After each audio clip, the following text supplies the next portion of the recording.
everybody, I'm Dr. Dan Goloszewski. Welcome to this Dr. Dan's Health Nugget, where today we're going to talk about fitness, whether you're just getting started out with fitness, or you've been working out for a long time. Fitness has many benefits. Movement is what our bodies were designed to do. And you might say, well, doc, I'm limited. I just had a hip replacement, a knee replacement. I have a broken bone and I have scar tissue and I can't. All these excuses don't change the fact that your body was still meant to move. So rather than saying what you can't do, you should be asking yourself, well, what can I do? And that's the purpose of today's video. Fitness, we know it's designed to help our cardiovascular system, our lungs, to move oxygen in and to expel carbon dioxide, for our brains to keep hormones in balance and to keep our serotonin specifically, keeping us in a good, positive, uplifting mood. For blood flow is connected to everything, transporting nutrients to all of our cells and organs throughout our body. For bone density, especially for postmenopausal women, who commonly have decreased bone density. Oftentimes, normal daily exercise isn't incorporated, as well as strength. So especially for elderly folks who lack balance and have weak bones and weak muscles, they're more susceptible to falling and suffering from a fracture. So our immune systems too, by moving, we're actually keeping our immune system stronger. So hormones, detoxification, cardiovascular function, sleep is another one. I mean, a lot of us aren't getting the 7 to 8 hours of sleep a night, and largely due to us not exercising. So there's 3 different types of exercise. Number 1 is resistance training. That's exercise with weights or with resistance bands or with body weight, like a push-up or an air squat or a jump squat or a wall sit. The second type is going to be flexibility training. So our joints, our muscles need to be stretched. We're more susceptible to injury when we do not stretch. It's important to stretch before and after a workout.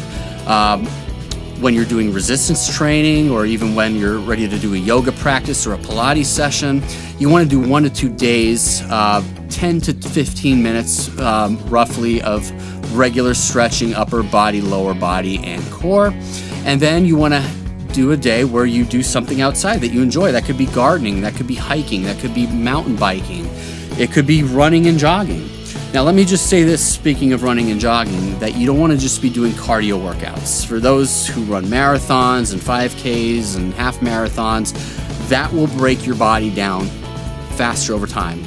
If you read studies and hear in the news, there's a lot of these long distance marathon, half marathon runners who take heart attacks, and you look at them and they're not overweight, but they're stressing and they're wearing their bodies out prematurely.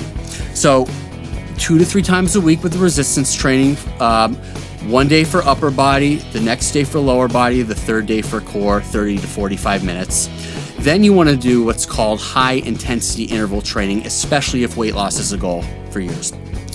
High intensity interval training is 20 seconds as fast as you can do a workout, like a push-up or squats or burpees or jump squats.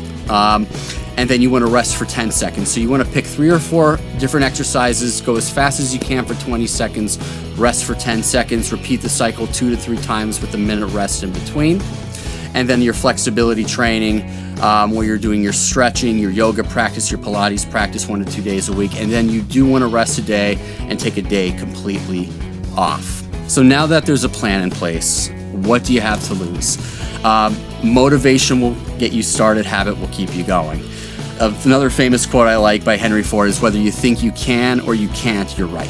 So oftentimes it's what we're thinking in our heads, our thoughts have to change. So whether you're a beginner, intermediate, or advanced, if you're intermediate or advanced, obviously stay the course. Make exercise a lifelong thing. If you're a beginner, we'll attach some links here for beginner workouts, those of you watching who are beginners, so that way you have a resource and a guide to work out. But please, if you're watching this and you have any additional tips to this information, please comment, provide feedback, share with your friends, with your family, and we'll see you again on the next video.